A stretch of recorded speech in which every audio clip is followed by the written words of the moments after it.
என்ன மீட்டெடுத்துட்டாரு. இப்ப நான் என்ன செய்யணும்? அநேகரை மீட்டெடுக்கணும். எல்லாரும் ஆமென்னு சொல்லமா. அநேகரை மீட்டெடுக்கிறேன். இன்னைக்கு அந்த அபிஷேகம் நம்ம மேல வேணுமா இன்று? அதனால தான் சொன்ன அந்த நான் முதல்ல பாடுறது போல இத்தரணியை தேவனுக்கு என்ன கொடுக்கணுமாமா? சொந்தமாக்கி கொடுக்கணுங்க வேதத்துல. ஏன்னா தேவனுக்கு பிடிச்ச ஒண்ணு என்ன தெரியுமா? மீட்டெடுக்கிற அபிஷேகம்.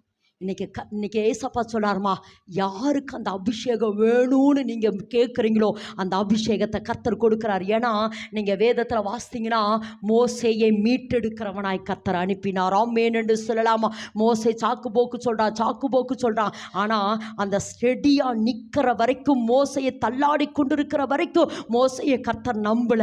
ஆனா ஒரு இடத்துல சொல்றாரு பாருங்க, இந்த ஜனத்தை அழிப்பீர் என்றால் என்னுடைய பெயரை கிறுக்கி போடும் என்று சொல்லி மோசே அந்த தரப்புல நின்னதுக்கு பின்பாக எந்த ஜாதியாரும் செய்யப்படாத அதிசயங்களை உன் ஜனங்களுக்கு நடுவாக செய்வேன் என்று தேவன் மோசையோட உடன்படிக்கை செய்து எந்த ஜாதியார் மூலமாய் செய்யப்படாத அதிசயங்களையும் அற்புதங்களையும் தேவன் மோசையை கொண்டு செய்தார்.